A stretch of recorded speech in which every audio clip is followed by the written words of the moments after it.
If you've ever found yourself listening to the silence in your own home, then you'll understand what my life had become. Not a sad silence, not exactly. It was just empty. It was the kind of quiet that settles into the corners of a house that has held a family, but now holds just one. I'm Vanessa. And for 47 years, this Boston brownstone was filled with the sounds of a life being lived. The sound of my husband, Robert, turning the pages of the newspaper. The sound of our daughter, Ruth, running up and down the stairs. Now, at 78, the loudest sound most days was the ticking of the grandfather clock in the hall. After Robert passed, the quiet became something I had to manage. I kept my routines. I'd walk to the corner market. I'd read my books. I'd sit on the bench in the public garden. I was a librarian for 40 years, so order and routine are like breathing to me. They keep the world from feeling like it's spinning off its axis. But routines can't fill the space where a person used to be. The house held its memories tight. Robert's favorite armchair still had the slight dip in the cushion. The scent of his pipe tobacco still lingered in his study if the air was just right. I wasn't miserable, but I was lonely in that deep, quiet way that many of us come to know. My connection with Ruth was part of that quiet. She'd moved to Arizona years ago. Our calls were brief, scheduled things. Every Sunday at 4 o'clock my time, we'd talk about the weather, about a movie she'd seen. There was a distance in her voice that had nothing to do with the miles between us. It was a careful distance, like she was walking on a tightrope and couldn't afford to lean too far in either direction. I'd hang up the phone with a familiar ache, the feeling of having spoken to my daughter, but not really having connected with her at all. Then one Tuesday, the phone rang, breaking the afternoon quiet. It was Ruth, but it wasn't her 4 o'clock Sunday voice. This voice was different. It was smooth and serene, like calm water. There were no sharp edges, no hesitation. "Mother," she said, and the word itself sounded polished. "I was just thinking of you, and I felt such a wave of peace. I wanted to share it." I sat up a little straighter in my chair. "Well, that's lovely, dear. Is everything all right?" "Everything," she said, and she drew the word out. "Everything is more than all right. Mother, I found my path. It's called the sovereign way." I didn't say anything. I just listened as she described a wellness collective she had joined. She spoke of its leader, a man named Kalen, with a reverence that made me uncomfortable. She said he taught them how to shed their energetic clutter and live a life of true, unburdened peace. The words sounded like they had been memorized from a brochure. They didn't sound like my practical, sometimes cynical, daughter. "It has changed everything for me," she continued, her voice never wavering from its gentle, placid tone. "And I want that for you. I want us to be together again, really together." My heart did a little flutter. It was the thing I'd been quietly wishing for in the silence of my house for years. "What do you mean, Ruth?" "I mean, it's time to let go of the old ways, Mother. The house, all those things, they're just attachments. They keep you anchored to a past that's gone." My librarian mind bristled at that. My books and my home weren't just things. They were the story of my life. Kalen teaches us that to truly move forward, we have to liquidate our earthly anchors, she said, as if she were reciting a lesson. "I want you to sell the brownstone. Mother, put all your assets together and come here to Arizona. There's a community apartment waiting for you, for us. You can live out your years without worrying about anything. You can finally be free." I looked around my living room at the photograph of Robert and me on our wedding day, at the worn spines of the books that had been my companions for decades.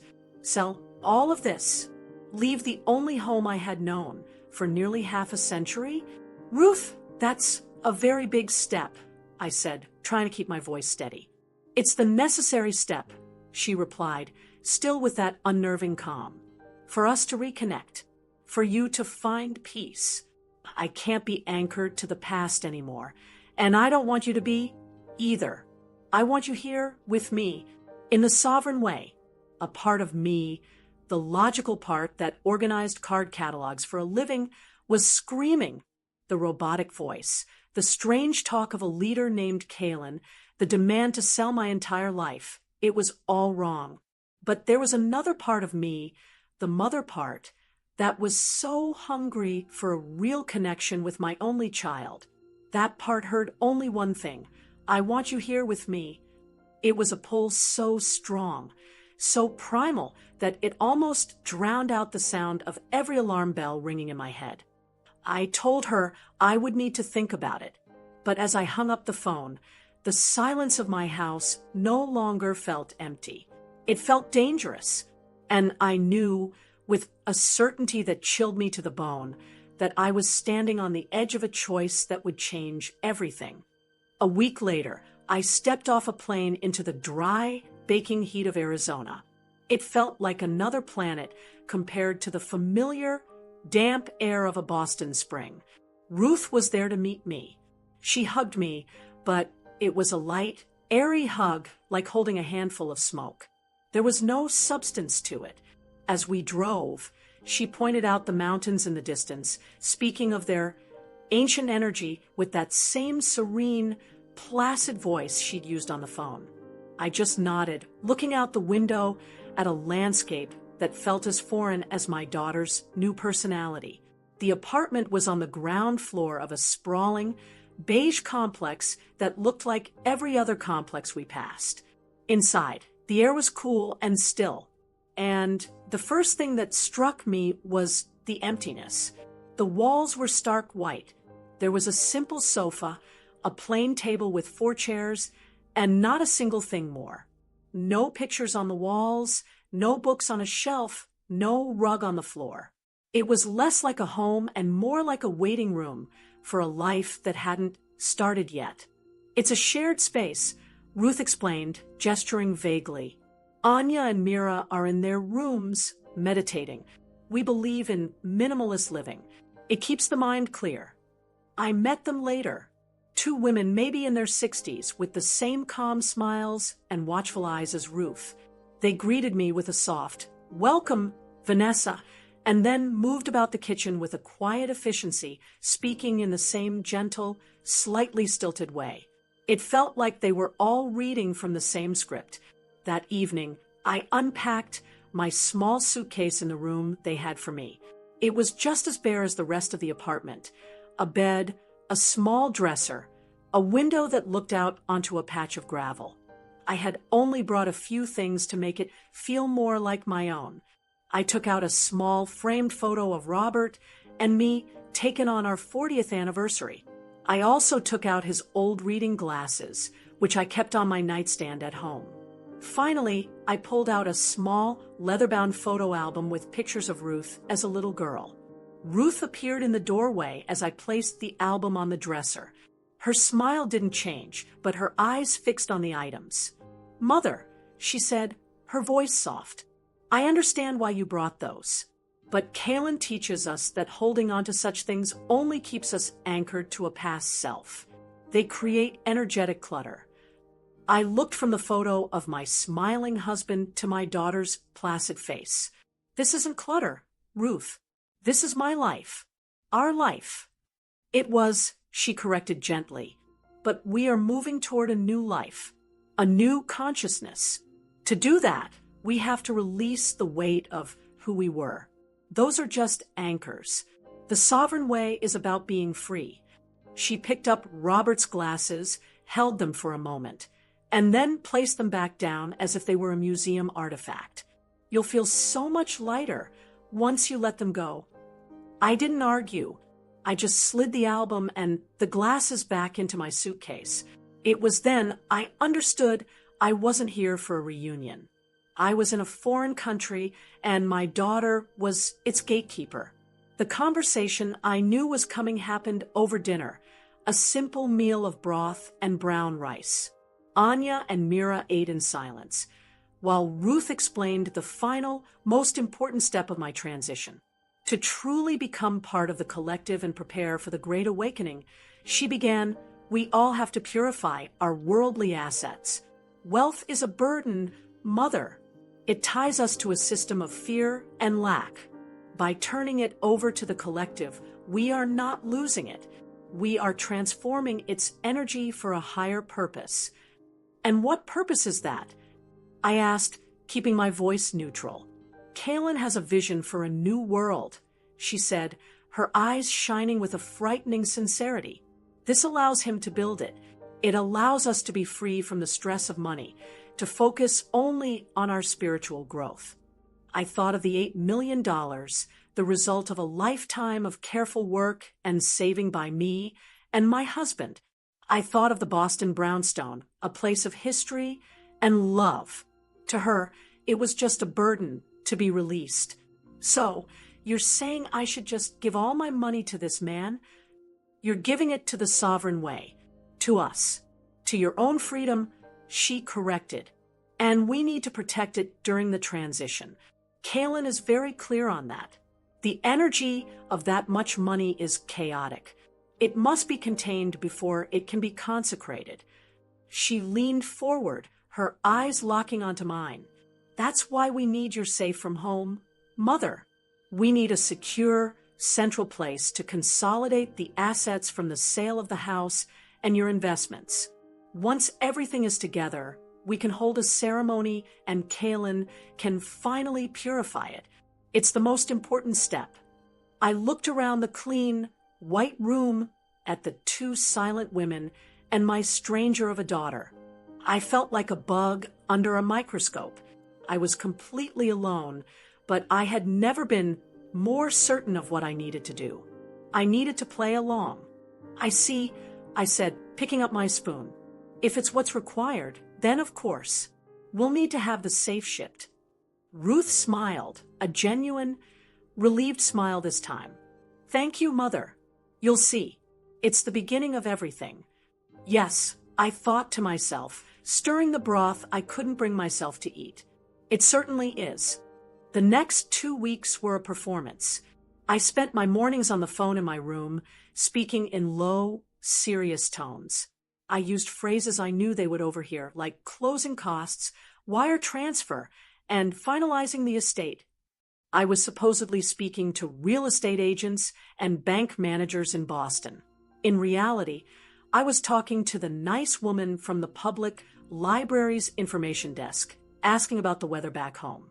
I told Ruth that the sale of the brownstone was in its final stages and that I had consolidated all of Robert's investments. I gave her a number, $8 million. I saw a flicker in her eyes when I said it, a brief spark of something that wasn't serenity. It was the first crack I'd seen in her calm facade.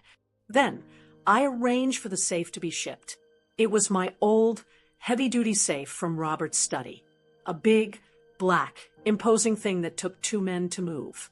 When the delivery truck arrived, the apartment, which was usually so still, buzzed with a quiet energy. Ruth, Anya, and Mira watched as the movers wheeled it in on a dolly, their faces a mixture of reverence and hunger. They directed the men to place it in a corner of the main living area, where it sat like a strange, dark altar in their clean, white temple. It didn't belong, and yet it was suddenly the most important thing in the room. For days, it just sat there. It became a silent centerpiece to our lives.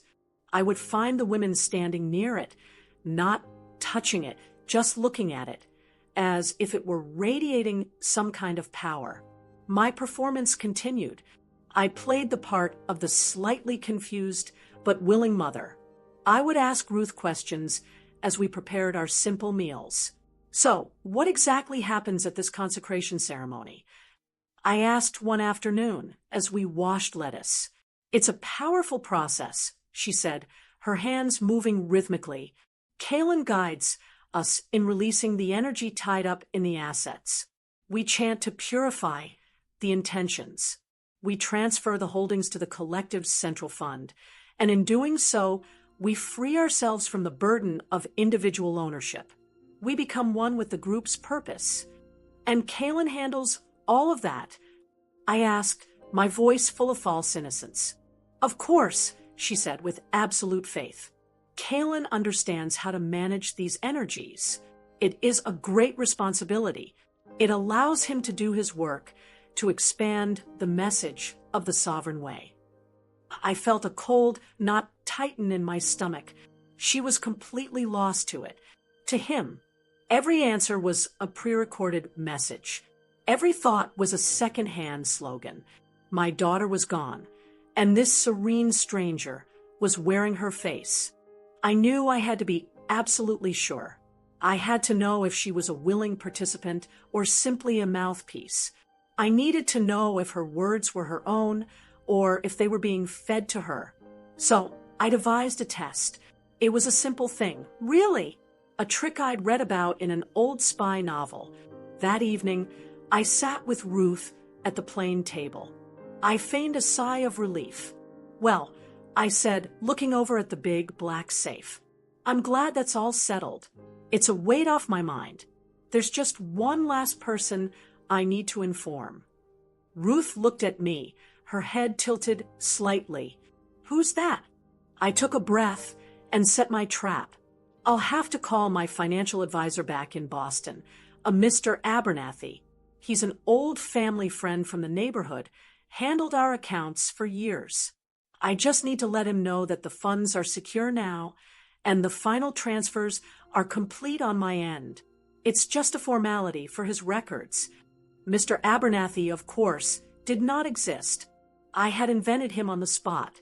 His name sounded solid, trustworthy, like someone who would manage the finances of a retired librarian in Boston. It was a single piece of false information, a breadcrumb, a tracer. If Ruth was simply repeating things she was told, the name would mean nothing. But if she was reporting our conversations to someone else, that name would travel. And if it ever came back to me, I would have my answer. She just nodded. Whatever you need to do to feel complete in the process, Mother. There was no immediate reaction. She didn't ask for his number or question why I hadn't mentioned him before. But the trap was set. For the rest of the night, I watched her. I saw her retreat to her room for a long time. I couldn't hear anything, but the silence from her room felt different. It felt active. I didn't know what would happen next or when, but I knew I had pushed a small, invisible button. I was no longer just an observer in this clean, white world. I had become a participant in my own quiet, desperate experiment. And all I could do now was wait for the results, dreading the answer I knew was coming. Before we continue, I have to ask, what would you do in my shoes? That feeling of knowing something is wrong in your gut is a powerful thing. If you've ever had to trust that feeling, let me know in the comments below. Your wisdom might help someone else. And if you want to see what happens next, please be sure to subscribe to the channel so you don't miss it. I woke up to a different kind of silence. For the past few weeks, the apartment had been quiet, yes, but it was the quiet of people holding their breath. A quiet filled with unspoken anticipation. This was something else.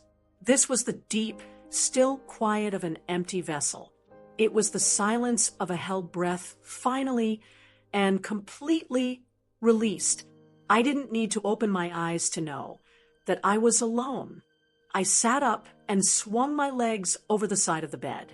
My movements felt slow, deliberate, like I was moving through water. I walked out of my room and into the main living area. The white walls seemed to glow in the pale morning light coming through the blinds. I glanced toward Ruth's bedroom door. It was slightly ajar. I pushed it open. The bed was made with perfect military precision. Not a single wrinkle in the thin blanket. The closet door was open, and the few clothes she owned were gone.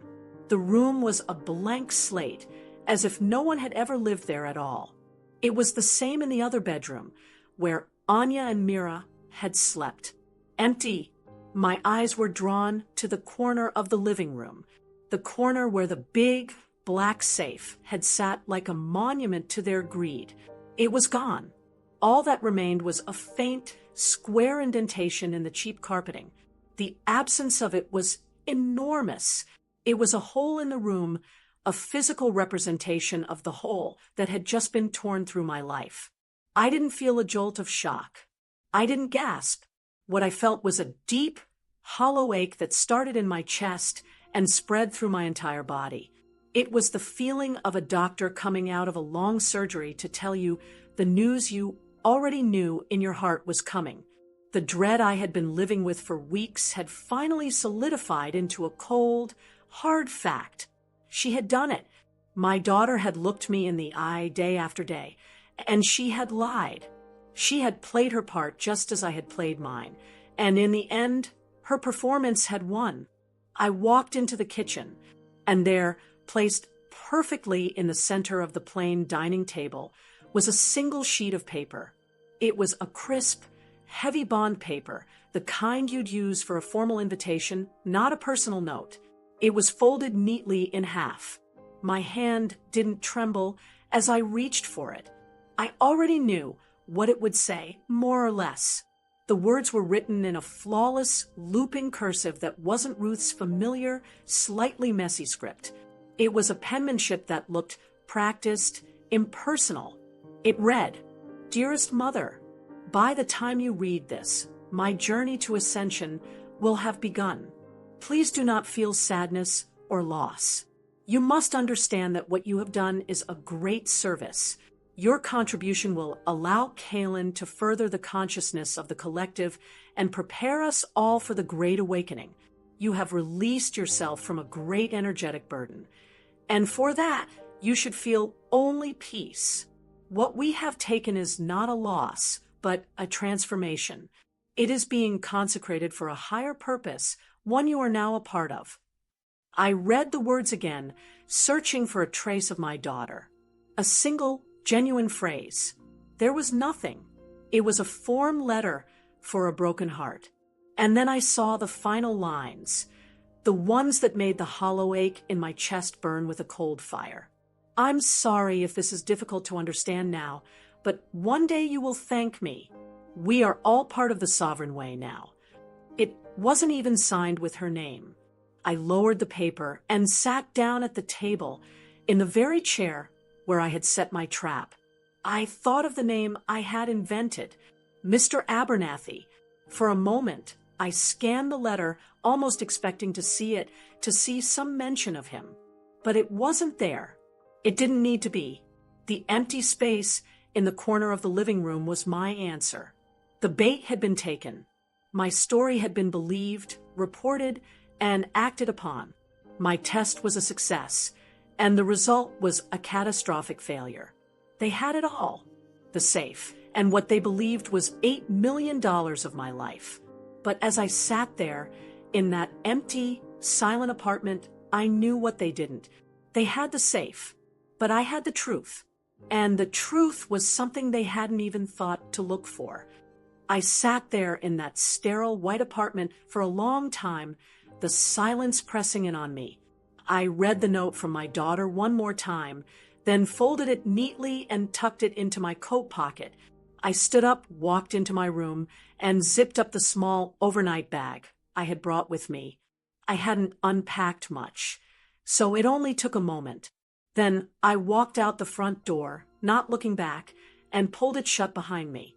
The click of the latch echoed in the empty hallway. I didn't call the police. I didn't call a lawyer. I called a taxi. At the airport, I walked to the counter and gave my name.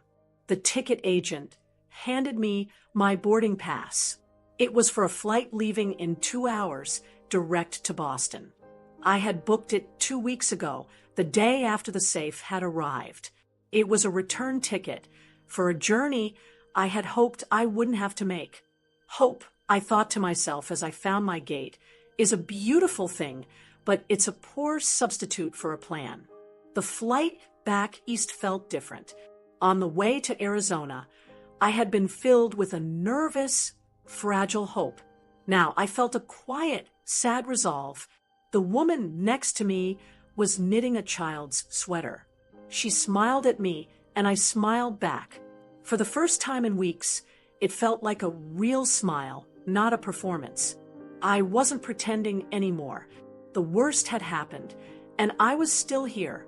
When I landed at Logan Airport, the familiar, cool, damp air of Boston felt like a welcome embrace. I took a cab straight from the airport, but not to my house. I had the driver take me to a small, local bank branch in my old neighborhood, a brick building I had been going to for over 40 years. I walked inside, and the man behind the counter looked up. "Vanessa, good to see you back. We missed you at the Historical Society meeting last month." "It's good to be back, Mr. Peterson," I said, and I meant it. "What can we do for you today?" he asked. "I need to get into my safe deposit box." I told him. He nodded, took a key from his drawer, and led me through the gate and into the vault. The air grew cooler as we walked toward the wall of small, metal doors. He stopped in front of a modest one, number 314. It was not large or impressive. It was a standard box, the kind you rent for a few $100s a year. He inserted his key, then stood back politely for me to insert mine. I reached up and unclasped the simple silver locket I always wore around my neck. It was a gift from Robert on our 10th anniversary. It didn't hold a picture. It held a small, flat brass key. I took it out and slid it into the lock. It turned with a smooth, familiar click. Mr. Peterson pulled out the long, metal box and set it on the table in the small, private viewing room before closing the vault door behind me. I took a breath and lifted the lid. And there it was. My life, my security, my future. Neatly stacked were the certified bearer bonds, the official stock certificates from Robert's portfolio, and the deed to the Boston brownstone, free and clear. Everything was there, untouched, exactly as I had left it. The entire $8 million fortune. What my daughter and her leader, Kaylin, had was a 600-pound decoy, a hollow shell. I had spent an afternoon in my study before leaving for Arizona, filling it myself. Inside that big black box they had worked so hard to steal were 15 years of old, worthless bank statements, copies of expired passports, sentimental papers from my parents' estate, and a single envelope containing $5,000 in cash, just enough to look real if they forced it open, just enough to keep them satisfied until they could get it to their leader. I didn't feel a surge of triumph. I didn't feel like laughing out loud. I simply felt the quiet, steady relief of a librarian who has found a precious book, right where it was supposed to be on the shelf. I closed the lid of the box, slid it back into its slot, and locked it. My last laugh wasn't a sound at all. It was the quiet, resounding click of that little metal door, securing a future that I had earned and that I alone would control. That quiet moment of relief, when you realize your foresight has protected you, is something truly powerful. If you felt that feeling right along with me, I would be so grateful if you would take a moment to subscribe to this channel and press the like button. It's a simple click, but it tells the people here at YouTube that this story is worth sharing, and it helps it find others who might need a reminder of their own strength. I walked back into my brownstone, and the silence I had left behind greeted me like an old friend. But it was different now. Before, it had been a quiet companion. Now, it was filled with the echoes of everything that had happened in Arizona. I walked through the familiar rooms, running my hand along the back of Robert's armchair, trailing my fingers over the spines of my books. The house was the same, but I was not. The foundation of my world had been shaken, and I knew I couldn't simply pretend the cracks weren't there. I went into the kitchen and put the kettle on. The simple, familiar ritual of making a cup of tea felt grounding. As I waited for the water to boil, I finally let myself feel it. The deep, wrenching grief for my daughter. Not the serene stranger who had stolen a safe, but the little girl with skinned knees whose picture was in an album in my suitcase. I grieved for the woman she should have become and for the mother I no longer knew how to be. I poured the hot water, my hand steady, and carried my cup into the living room. I sat for a long time, letting the tears I hadn't shed in Arizona finally fall. When the last tear was spent, I knew I couldn't hold this story alone. But my next step wasn't to call a lawyer to seek damages or the police to report a theft. My first call was to a man named Dominic. Dominic had been a police detective for 30 years. Now retired, he was a member of my neighborhood book club. We'd spent the last decade arguing over mystery novels and historical fiction. He was a quiet, thoughtful man who listened more than he spoke. He answered on the third ring. "Dominic," I said, "it's Vanessa. I need to talk to you. It's not about the book club." He came over an hour later. I made him a cup of tea, and we sat in the living room, and I told him everything, from the first strange phone call to the empty apartment and the impersonal note. I told him about the safe, the test with the fictional Mr. Abernathy, and my trip to the bank that morning. He listened without interrupting, his eyes never leaving my face. He didn't look at me with pity or doubt. He just listened. When I finished, he was quiet for a long moment. "Okay, Vanessa," he said finally, his voice calm and steady. "Let's see what we can find on this Kalen fella and his sovereign way. We spent the rest of the afternoon in my study. Dominic, it turned out, still knew his way around the dark corners of the internet. He didn't just do a simple search. He dug into public records, business filings, and online forums I never would have known existed. And what we found was sickening. There were entire websites, hidden support groups for families torn apart by the sovereign way. The stories were all eerily similar.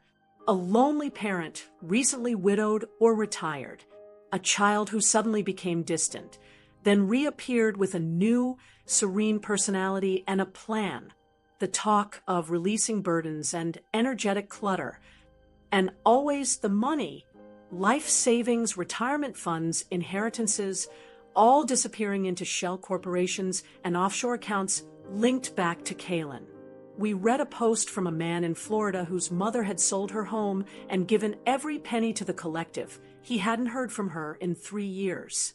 We read a story from a woman in Oregon whose brother had emptied their joint accounts and moved to an address that turned out to be nothing but a mailbox. Post after post, a constellation of heartbreak, all orbiting this one man. Kalen wasn't just a spiritual leader, he was a predator, and his hunting ground was the loneliness of good people. As I read these stories, something inside me shifted. My personal ache, my grief for Ruth, started to expand. It connected with the pain of these other people, these strangers who had suffered the same loss. They had lost their loved ones. They had lost their financial security. They had been left with nothing but confusion and heartbreak. I looked at Dominic, the screen of the laptop illuminating the grim set of his jaw. "They weren't as lucky as I was," I said, my voice barely a whisper. "They didn't have a plan. They lost everything." He nodded slowly. "This guy is a pro, Vanessa. He preys on decent people." I thought about my $8 million safe and sound in that little box at the bank. I thought about my house, my freedom, my ability to make my own choices. I had the two things Kalen had stolen from everyone else, my resources and my independence. In that moment, sitting in my quiet study, surrounded by the books and memories of my life, a new feeling began to take root in my heart. It was a cold, hard, steely purpose. My pain wasn't just my own anymore. It was a map, and it was showing me the way to a fight I never asked for, but one I now knew I had to join. This was no longer just about me and Ruth. It was about every single name on that screen. It's heartbreaking, isn't it? To see how many good people have their trust broken like that. It's a loneliness that's hard to describe. If you believe in the new mission that's just starting to form in my heart, please consider subscribing to this channel and sharing this video with a friend, a sister, or someone in your life. You never know who might be feeling isolated. And sometimes just sharing a story like this is the first step toward feeling seen and understood. The days that followed were a strange mix of methodical investigation and deep personal grief. While Dominic followed the twisting financial trails of the Sovereign Way through a maze of shell corporations, I did the emotional work. I found myself sitting at my late husband's desk, the one I had dusted 1,000 times but rarely used, and I took out a stack of my best stationery. I began to write a letter I knew I would never, ever mail. I wrote to the daughter I remembered, not the serene stranger in Arizona, but my Ruth. I filled pages with memories that felt like they belonged to another lifetime. I wrote about the time I pushed her on the swings at the public garden, her laughter so loud it made strangers turn and smile. I wrote about her 5th grade science fair project, a volcano made of clay and baking soda that had erupted all over our kitchen table. I wrote about the night she came home from her first real high school dance, her eyes shining, and told me every single detail while we shared a bowl of ice cream. I poured every memory, every ounce of love I had for that girl, onto the page. And then I wrote about the heartbreak. I asked the questions that haunted the quiet hours of the night. Where did you go, Ruth? When did you leave? Who is this person who speaks with your voice but has none of your fire, none of your spirit?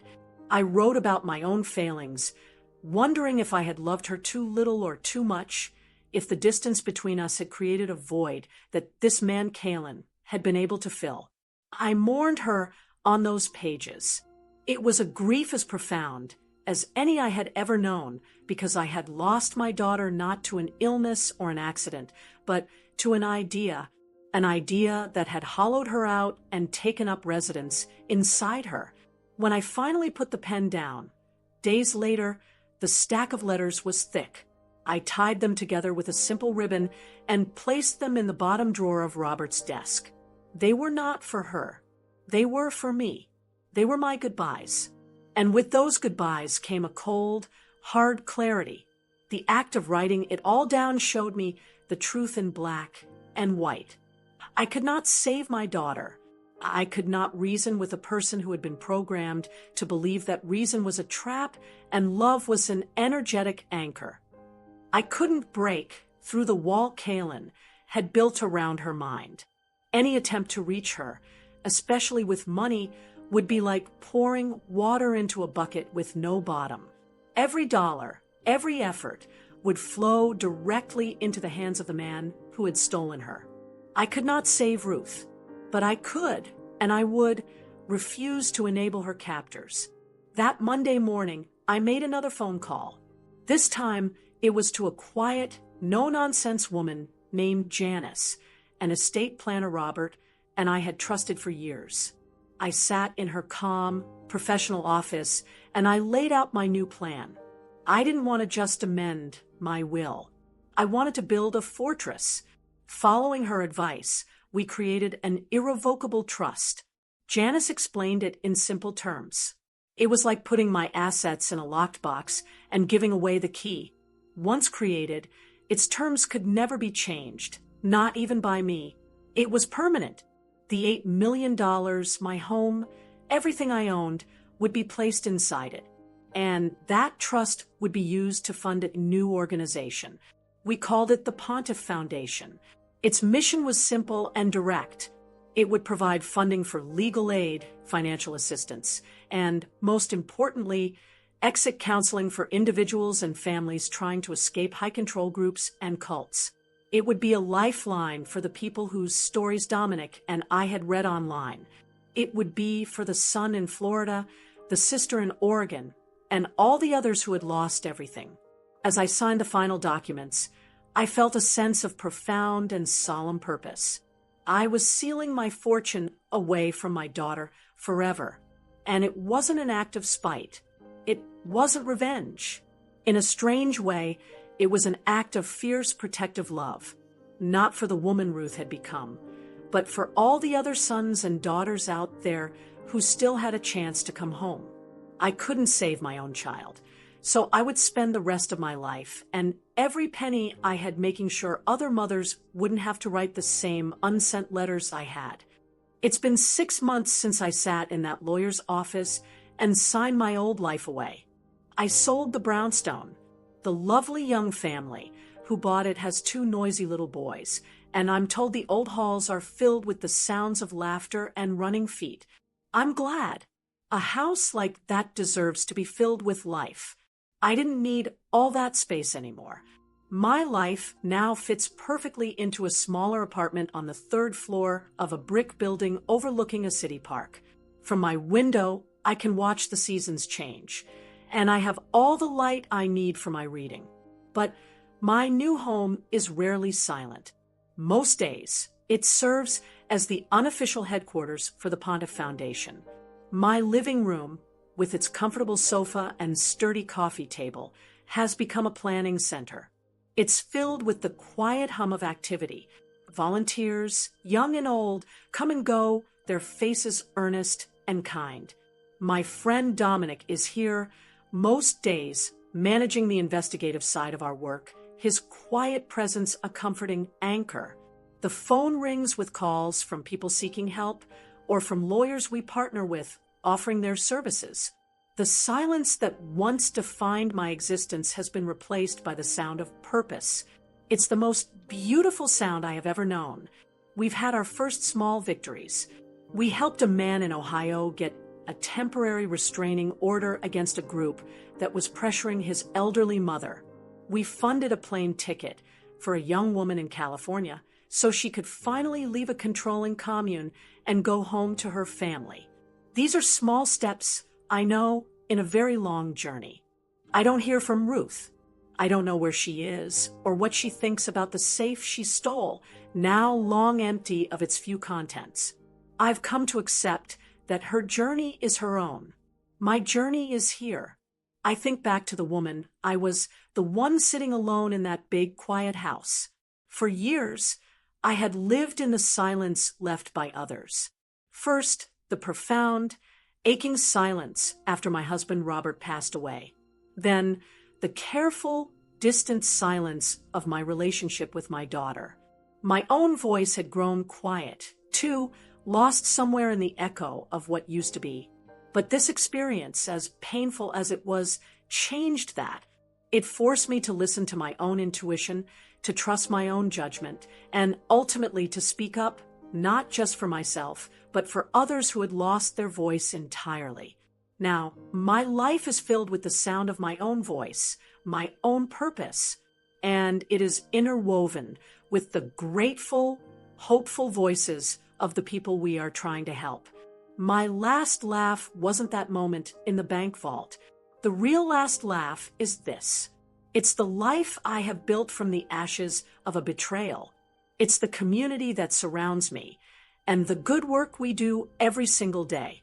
It's knowing that a predator's attempt to use my love and my loneliness to fund his greed has instead created a fortress to protect his future victims.